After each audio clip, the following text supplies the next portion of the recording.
내일부터 정보통신망법, 즉 온라인 입틀망법이 시행됩니다. 벌써 누리꾼들은 이제 댓글 쓰기도 겁난다, 내일부터는 간접 화법을 써야 한다며 검열 포비아에 시달리고 있습니다.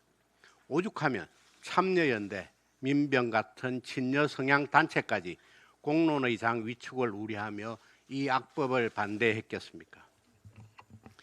입틀막법에 따르면 온라인상 허위 조작 정보 유통 시 손해액의 최대 5배까지 징벌적 손해배상을 물을 수 있습니다.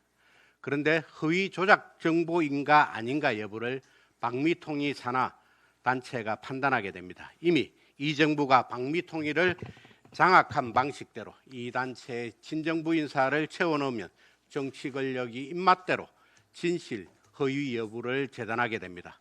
통제와 검열의 독재 권력이 시작되는 것입니다. 더구나 온라인 입틀막법은 대규모 온라인 플랫폼 사업자에게 해당 정보의 삭제 및 차단 등 유통 방지 업무를 강제합니다. 플랫폼은 권력의 눈치를 보며 사정 검열을 할 것이고 이용자는 고소고발이 두려워 자기 검열에 갇히게 될 것입니다. 민주당은 허위사실 유포를 운운할 자격 자체가 없는 집단입니다. 과거 김대업 병풍 사건부터 광우병 괴담, 사드, 전다파 괴담, 후쿠시마 괴담, 최근에는 연어 술 파티 괴담까지 그야말로 가짜뉴스 촉법 정당이 바로 민주당 아닙니까? 만약 민주당의 허위 조작 선동 역사가 하나하나 입틀막법으로 처벌받았다면 손해배상금 납부하다가 당사까지 팔고 그리로 내앉았을 것입니다. 허위사실 유포로 짭짤한 이익을 챙겨왔던 민주당이 이제는 허위사실을 단속하겠다며 헌법이 보장한 표현의 자유를 억압하겠다니 역사의 아이러니입니다.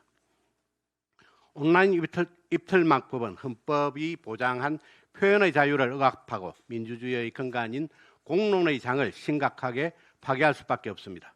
명백한 위헌이고 희대의 악법입니다. 우선 시행을 즉시 유예하고 독소조항을 삭제하기 위한 재개정 논의에 착수할 것을 민주당에 제안합니다.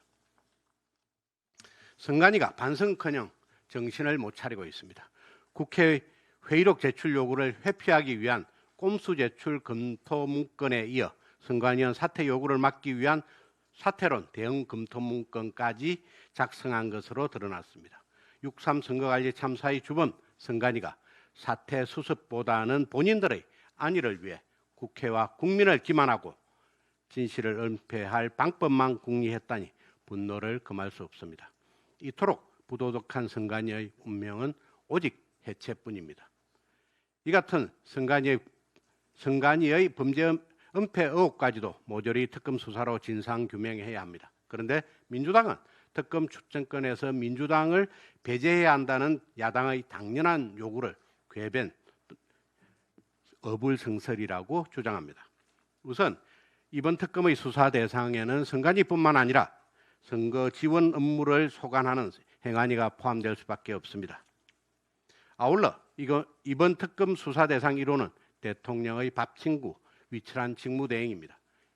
민주당 윤리심판원장 출신이고 이재명 대통령 지지 선언을 했던 과거가 있고 이재명 대통령이 지명한 인물입니다. 따라서 이해 당사자 배제 원칙에 따라 민주당의 특검 추천권은 당연히 배제되어야 합니다. 그리고 민주당이 느닷없이 대한변협 등 제3자 추천을 꺼내들었습니다. 위철한 대행이 대한변협 회장 출신이라는 점에서 이 역시 수용할 수 없습니다. 노태학 대법관이 중앙선관위원장을 겸임했고 현직 판사들이 시도, 시군구 선관위원장도 겸직하는 구조에서 대법원 추천 방식도 검토할 가치가 없습니다.